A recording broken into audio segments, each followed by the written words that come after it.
Hello YouTube world, welcome back to the workshop. Project I got for you this week, just a short little project. It's for my brother Stuart. He's involved in the construction industry and he came to see me the other day and asked me if I would make him two finials. He's involved with a friend of his, making quite a substantial house, about 3 villages over from where I live, and he wanted two finials for this roof. I went online, had a quick look. Finials is not really something we see in the UK very much an American thing. I went online, had a look for a few ideas, nearly all of them were American based. So I'm going to make it up as I go along. And I hope, Miles, I hope you like this. So the wood I'm going to use today is a piece of Iroko. It is an African hardwood. It is very much a replacement for mahogany.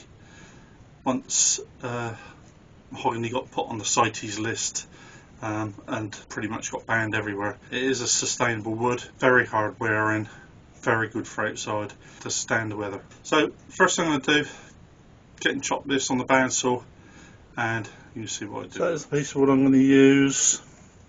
So first thing I'm going to do, cut it off 16 inches, cut it down the middle. So as you can see here, I've got this set up in my lathe. I've cut that piece of wood in half. I've got a revolving centre on one end and I've got a 4-prong driving spur on the other end. So the very first thing I need to do is find the centre of this wood. And that piece of wood is pretty much 100mm square, so it doesn't take much to work out. 50mm, half of that, draw a line straight down through the middle. And what I do now is get my adjustable protractor. So pitch is 38° pitch on the roof, so I need to set these at 52 degrees, which gives me that angle. And then the barge board comes down at, which is 120mm wide, so I'm going to measure 90 degrees from that, 120mm down.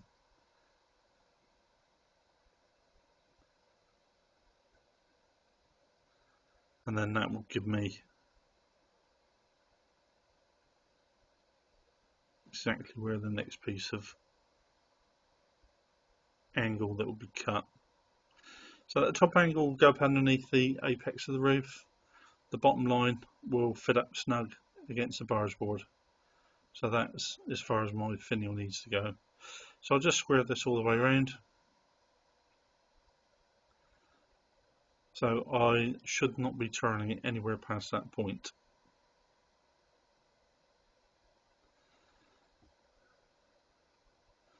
I did very quickly just draw something out there. Stuart did leave it very much up to me what I did, and I did go away. I stopped for lunch at that point. I went away and had a little think about what I was going to do with it.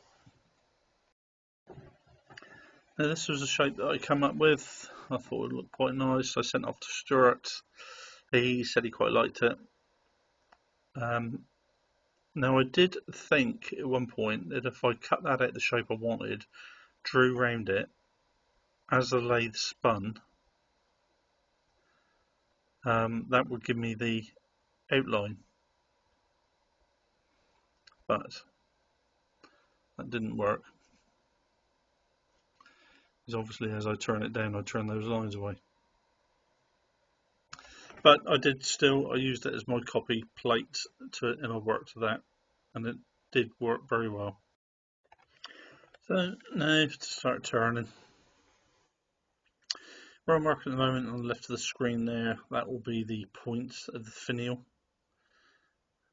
And at the moment I'm just turning that away to what I thought I could still turn that down to that drawing. This is back here, this is like the main waist of it where I come in behind the finial, and the main piece sits up underneath the barge board. I'm just taking that down in there. I'm using a 3/8 spindle gauge for this.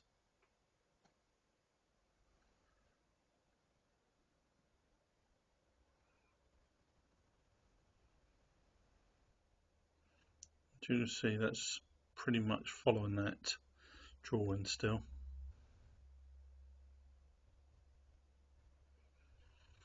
coming in. Roko is it's not very nice wood. It's very nice to turn, finishes up lovely, sands up lovely, takes polish. When you finish with it, it's lovely iridescent colours you get off of it. It really does shine. It is nice, but the dust comes off like small barbs.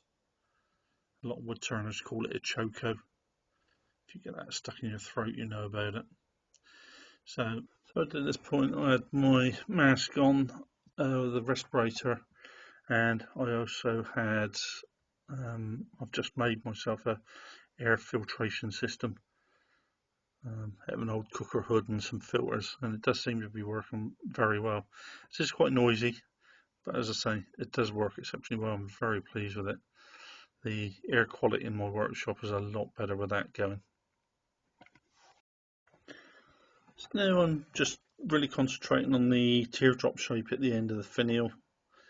So I'm just trying to define the shape of it there, and that's the collar. I've gone in there with my parting off tool just to define where that collar's got to be and what the actual size and shape of that teardrop should be. So I'm just coming through there with my spindle gauge now. If you look on there as I come round with that spindle gauge, what I do is I just roll it over.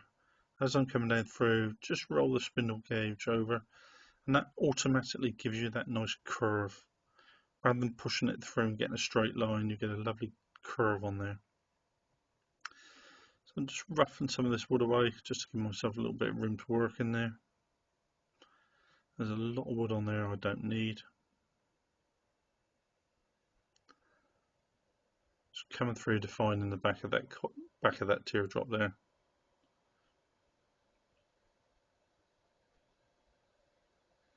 Just quickly roughing that away.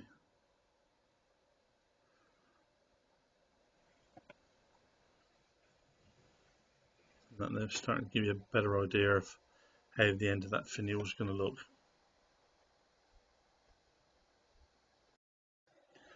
So what I've done now is marked the widest part of that finial. I've taken it down to the thickness I need. I've measured out my calipers, and now all I need to do is, where I come in with my parting off tool, I know that all I have to do is sweep that down from that point down to behind that collar, and I know I'm going to have exactly the right size. So what I'm doing now is just coming in, and this is like the narrow waist at the very back of the finial, and as you can see, I'm just removing all that wood, just taking it all away, just taking it down, just give me a nice curve in there.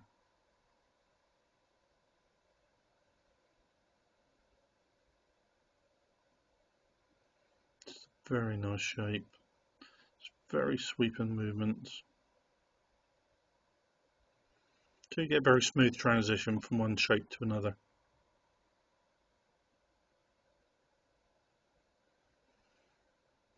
So that's pretty much all roughed out now. I just need to go through. I sharpened up my chisel, and so I can just come in and give a few finishing cuts and just clean it all up.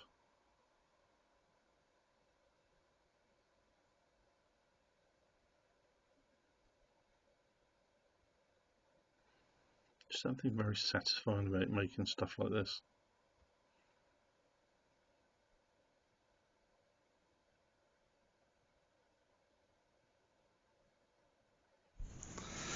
So there we have it, all sanded down, all turned up. I'm quite pleased with that. I'm just going to apply some sand sealer to that, and that should bring that grain out there lovely.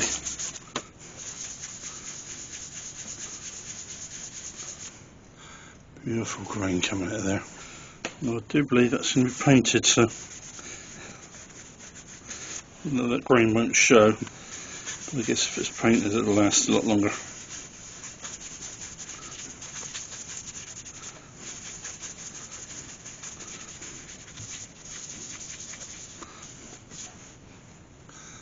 There you go. It is quite beautiful, lovely wood, lovely grain. So all I've got to do now is turn another one the same. So this is the second one. I've got it set up exactly the same, full prong spur on one end, revolving centre on the other, and I'm just going in with my roughing gauge, just take all the corners off and take that down to a cylindrical shape.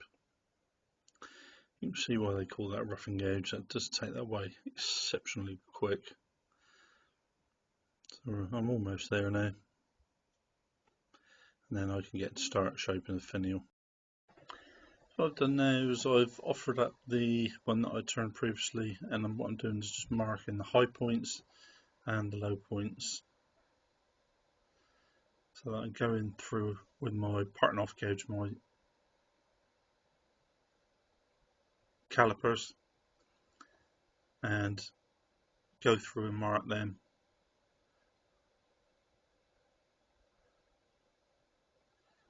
So I know that that's the highest point anywhere along that finial.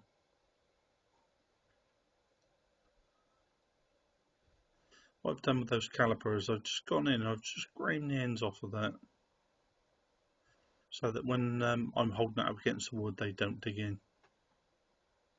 When I first left school, I did an engineering apprenticeship, and if my old journeyman could see what I'd done to my calipers, I bet he'd be spinning in his grave. He'd be epileptic to see me, what I'd done to them. But they are an old pair, they're Imperial, I don't use them anymore, so they're ideal for that sort of work. As you see, again, I've gone in with a roughing gauge, and I'm just taking that down as quickly as I can. Now this is the low point just in behind the collar. So where those two marks are, I know that I've only got once I get that thickness there, I know that all I have to do is just sweep one down into the other, and I don't have to measure anything again. So again, just going through calipers, parting off tool, and just finding out, getting the right thickness of the wood. That's where the teardrop of the finial is going to be. Again, just going in with a roughing gauge, just ripping all that wood away as quickly as I can.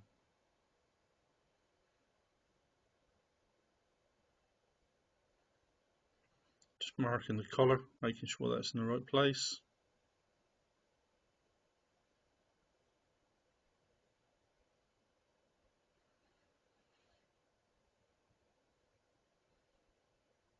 And again, just coming in with a parting off tool and the calipers to get the right diameter.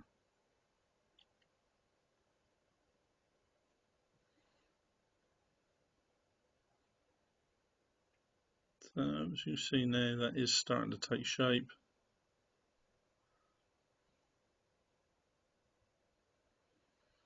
Back to my spindle gauge, my 3/8 spindle gauge there, and just taking that down. Again, just rolling that chisel over just to give me that nice curved shape on the end. So that's that one pretty much finished on the end. And we'll need, I'm just taking some clean up cuts here.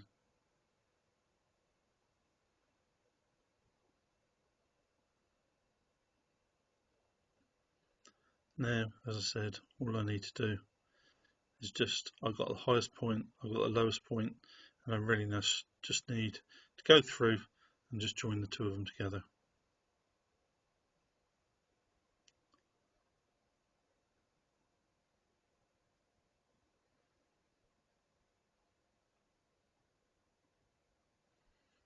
Apart from a few clean up cuts, that's pretty much the end of it finished, and I just need to go in, take that wood away where the waste is, and clear that up. So just more of the same here, just measuring that narrow part of the wood, the finial there, just going in with my parting off tool, just taking that down to the required thickness, and then I know I have the line there. I've gone in with my 3/8 spindle gauge again, and I know all I have to do is sweep from that line. You can just see that pencil line flicking around there. All I have to do is sweep that down to that lowest point, and then do exactly the same on the other side. I'll switch back to my roughing gauge here, just take a lot of that wood away, I don't need any of that there, and then back to the spindle gauge just for a few clean-up cuts. Just marking there where that line comes, just making sure I've got that in the right place.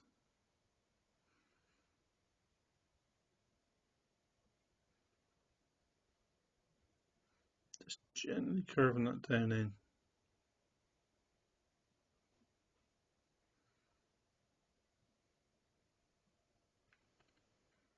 And just now, just having a little fiddle with it. Just taking that back slightly.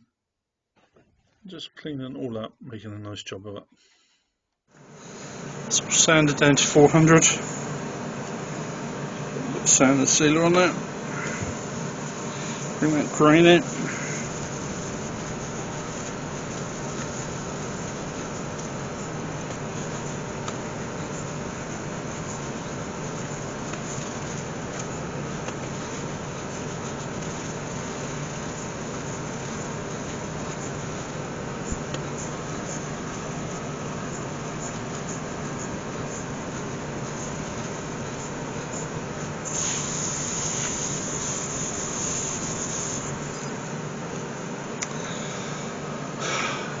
That's an absolutely beautiful wood to work with. Alright, let's take that down. I'll just sand that little piece off the end. Oh, there we go. 2 finials. Just that on the gable end, like that, on either end.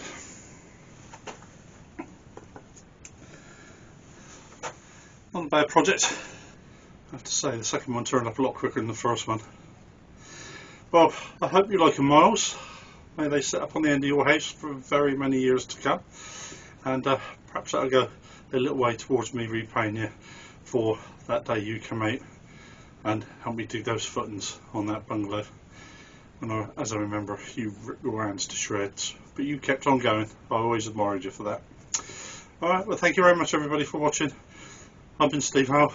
Have had another great day, and I'll see you all again next week. You take care of yourself. Bye bye.